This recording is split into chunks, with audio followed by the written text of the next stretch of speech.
and welcome to another Teacher Talks session tonight. And tonight we are having another educator from different part of the world. And tonight we are having an English teacher, Uğur Bulut. And on Monday, why are we having this session tonight at this time? Because on Monday we had a kind of a technical problem, and that's why we are having this session tonight. I'm waiting for Uğur Hoca. When he comes, we are going to start our live session.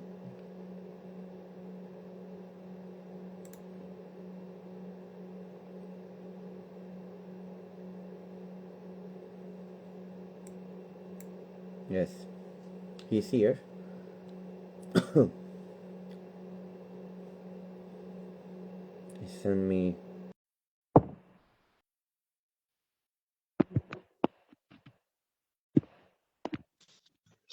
Yes, he's here. Okay. Hello, Uğur Hocam. Hello. It's good to see you. And before starting it, I would like to say one more time, thank you very much for accepting my invitation for Teacher Talks and being with us tonight. You are welcome, Hocam. Okay, Hocam. I think we can start if you want. So Yeah. I know about you, but maybe our audiences would like to know about you. So can you tell us about yourself a bit about your experiences too? Of course. My name is Uğur. I've been a teacher for more than 8 years. This year, I started to work at Ülkem College, your school. So that's it. Okay, that's nice. All right. So my next question is, Uğur Hocam, what was or were your turning point or points in your own education? Can you repeat, Hocam? Because I think there's a my next question is, what was or were your turning point or points in your own education? Actually, there are more than one turning point. I can start with my first grade and first teacher. Sure. In my first year of education, I learned how can a teacher love her students, and how can the students feel attached to the classroom and to the teacher. And then, for example, in the university, I learned the value of the information, value of the knowledge. How can I improve myself regarding teaching, especially? It's the beginning of the first grade and the university are my turning point, because the first grade is the first place that we open our eyes, other than our houses. It's the first time we see different adults, other than our parents. And the university is the beginning of the adulthood. So first grade of the primary school and first year of the university are my turning points, I can say. Okay, I see. All right, good. Thank you very much. And Uğur Hocam, you know that you've been teaching for, I think, 8 years as a teacher, and probably during all these years you have tried different methodologies and techniques and in your lessons, and I'm sure that you have a kind of a philosophy of teaching. So what is it? What is your philosophy of teaching? First of all, I try to be as flexible as possible in the classroom, because each classroom has different dynamics and situations, conditions. So it's different. So other than philosophy, I want to say, what is my goal at the end of the day? What is my goal? What do I want to achieve at the end of the day? I can say that I want to help the students so that they can reach their potentials, because in education systems it's so standardized, so it's sometimes it has some advantage, but it sometimes can be a burden on teachers and students' shoulders. So I want the students to reach their potentials as much as possible. I see. That's the philosophy of it. Thank you. Thank you very much, Uğur Hocam. And you know that, teachers and educators, they always want to be successful in the classroom with the students. And sometimes, of course, we cannot make it, but in the reality, we always want to achieve our goals. So, as an experienced one, what do you think, makes a teacher successful in the classroom? What makes a teacher successful Teacher in the classroom? successful. Exactly.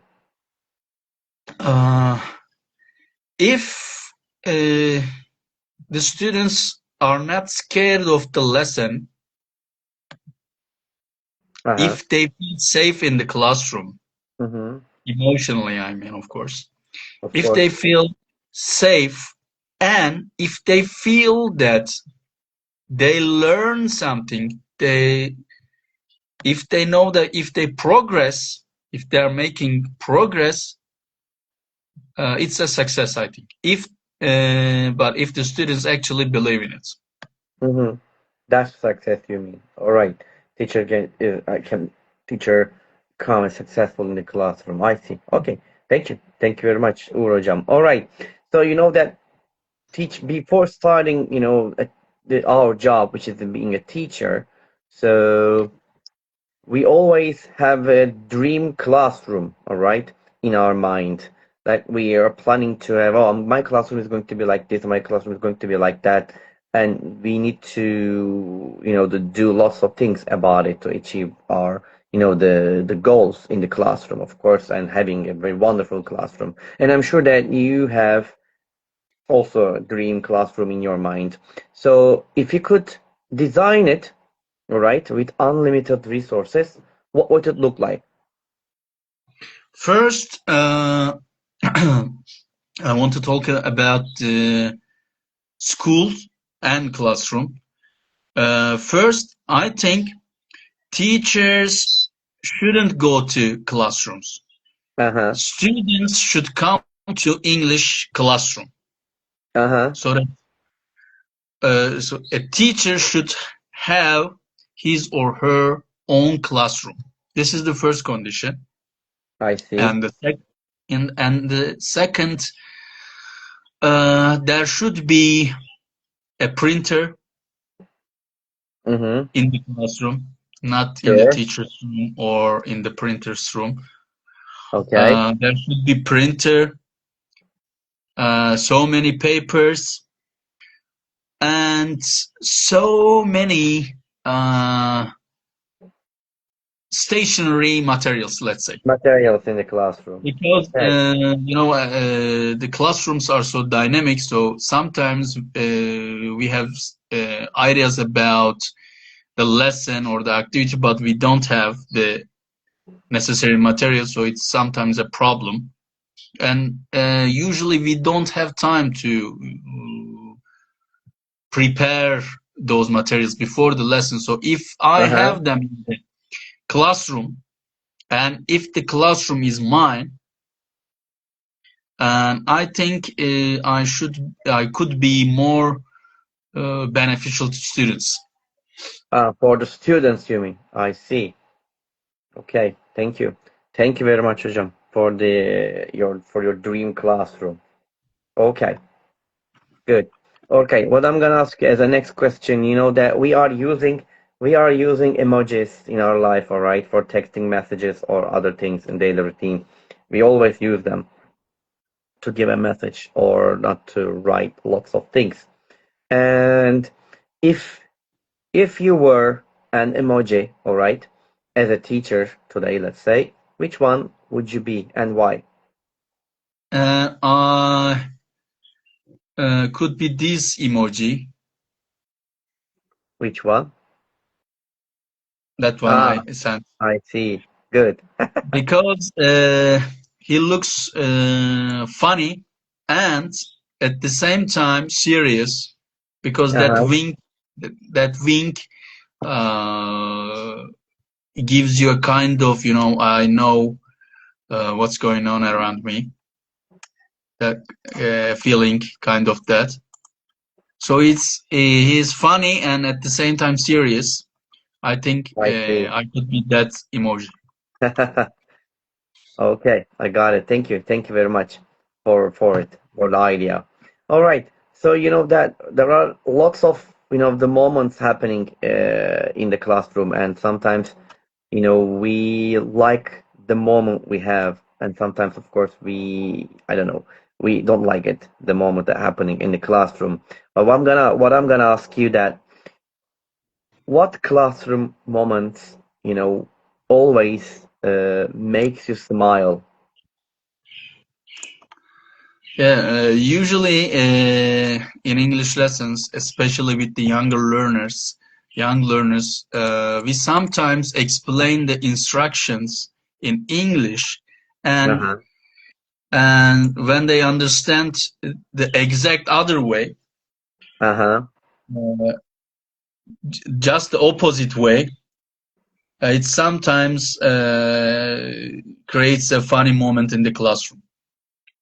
Because when we explain the instructions in English, and if we say the things they shouldn't do, sometimes they understand the other way. Mm-hmm. They do the things we say they shouldn't do. This sometimes gets Makes funny in the you class. smile. I see. Okay. Thank you. Thank you very much, Uğur hocam.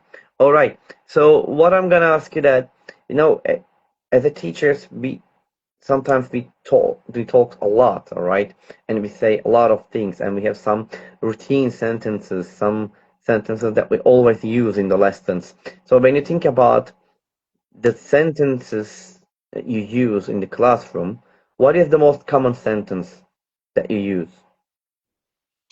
The most common sentences that I use in the classroom is can be, I think, who wants to come? Who wants to come to the board? I think. Who wants to come to the board?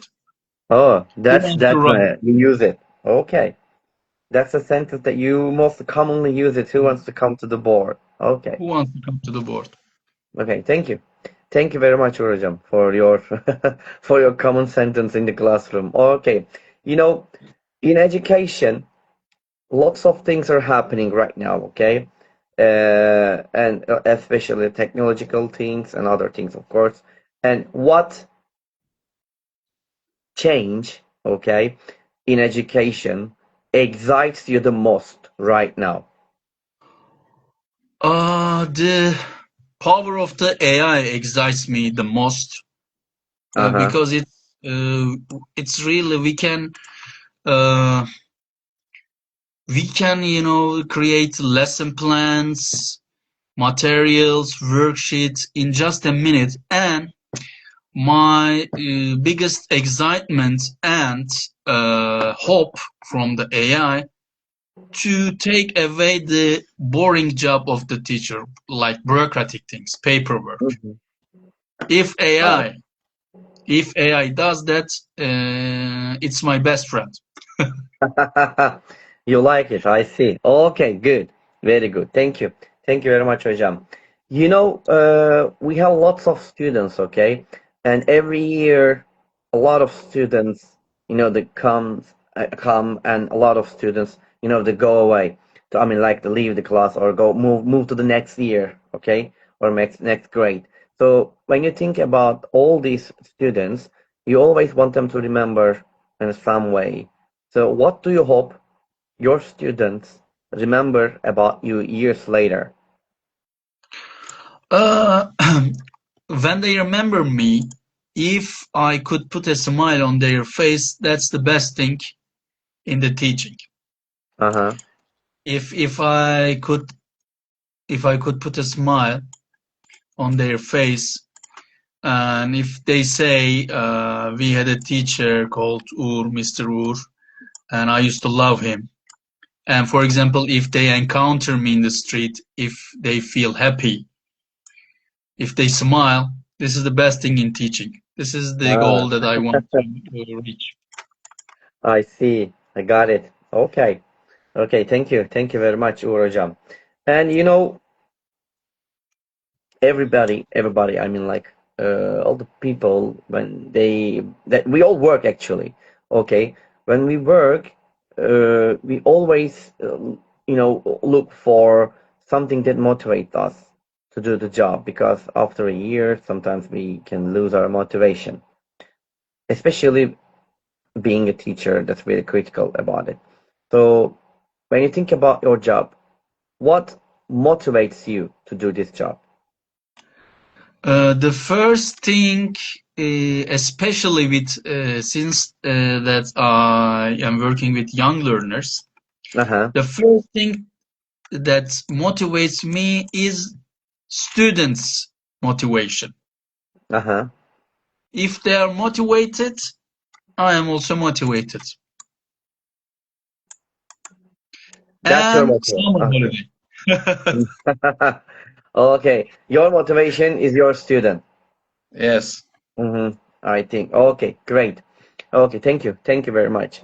Uğur, we all have role models in our life.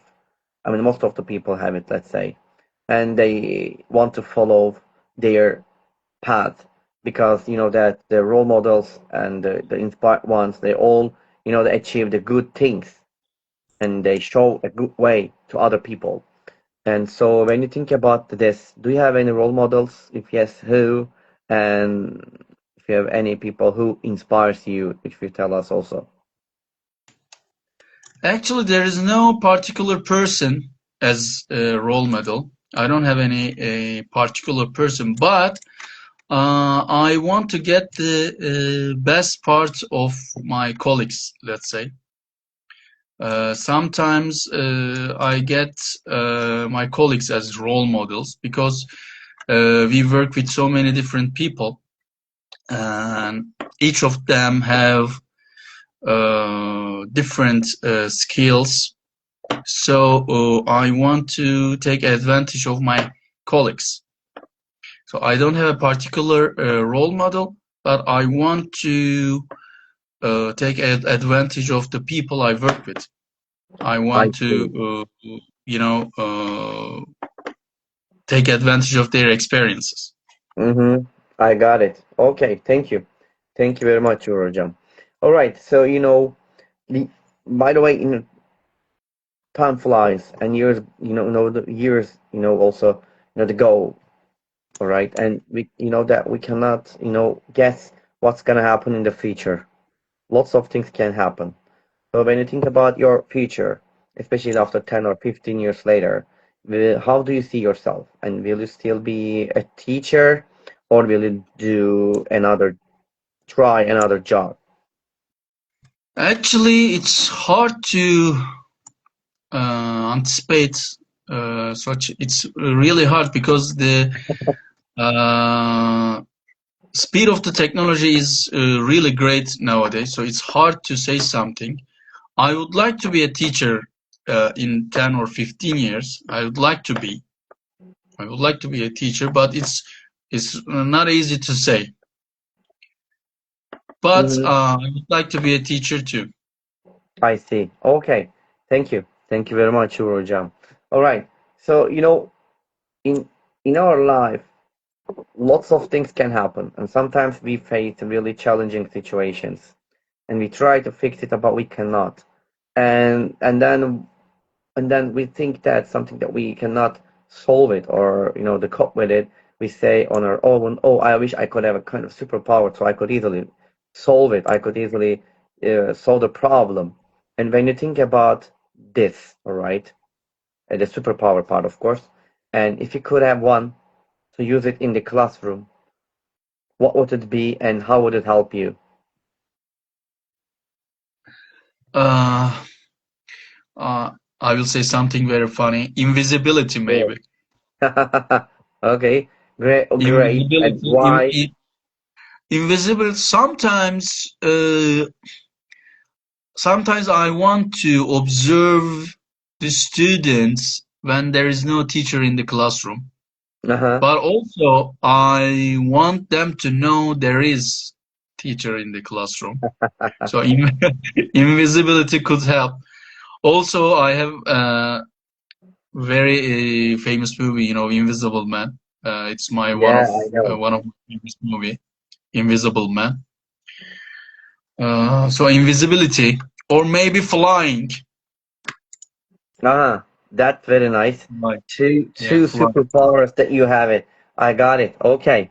Thank you. And I hope you will have them in future. Okay. So, Urajam, think that, we finish this interview and you go out and find a lottery ticket that, that ends up winning $100 million. What would you do? But please be honest, okay? Tell the truth.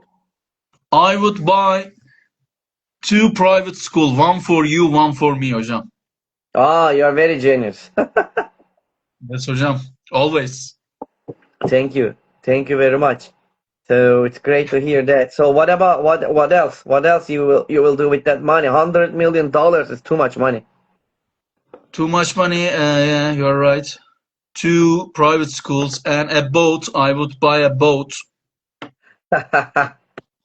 The second thing, and I don't That's it. know. It's I've never been rich in my life, so it's hard to I don't know how do rich people live.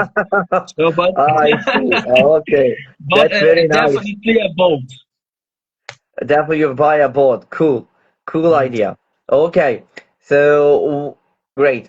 So what I'm gonna ask you my, the next, thank you very much, by the way, for your idea. And now I'm gonna ask you my last and the hardest question. Ready? Yes. Okay, good. What is your motto? My motto,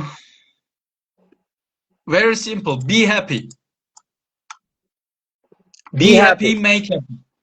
Okay, be happy and make happy. That's good. That's a very nice motto. Thank you.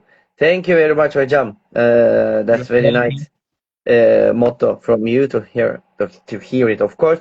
And now, I'll ask all my questions, but we're gonna move to the second part of the session, which is quick fire part, Yes. quick fire questions part. I'm gonna ask you actually two options, and you choose one without thinking. All right?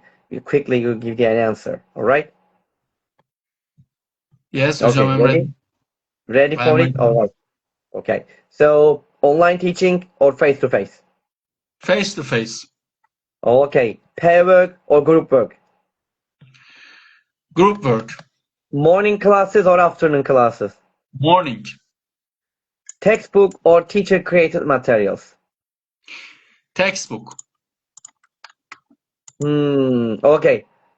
Silence or productive noise? Productive noise. Homework or no homework?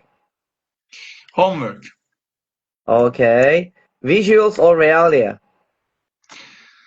Realias. All right. Motivation or discipline? Motivation. Okay, good. Control or trust? Trust. All right. And two more. Red pen, green pen. Red. Okay. And the last one is staff room or classroom. Classroom. All right. Thank you. Thank you very much, Hajam. That's all I'm gonna ask you this. I ask everything to you. Okay. So before ending our live sessions, and would you like to add anything else, or let's say something to the audiences? Any message or suggestions or advice? Thank you, hocam. Thank you for inviting me. It was really nice experience for me. Thank you for inviting me. Uh-huh. That's all. All I right. So thank you very much. I really enjoyed the session. Thank you very much. Oh, you're welcome. You're welcome, Urajam. Thank you. Okay, so before ending it, I would like to say one more time, thank you very much for your suggestions, for your advice, and especially you spend your time with us, which is really important for us, Uğur Hocam. Thank you. And Uğur Bulut was with us tonight with Teacher Talk 229th session. We had a fruitful session with him. And as you know that we are going to be here next week at the same time on the same day every Monday at 9 p.m. in Turkey's time. And until the next time, wherever you are, good morning, good afternoon, and good evening, and good night. And please take care of yourself. Take care of yourself, Uğur Hocam. See you, Ozan. And until the next time, bye bye, everybody, and peace. See you.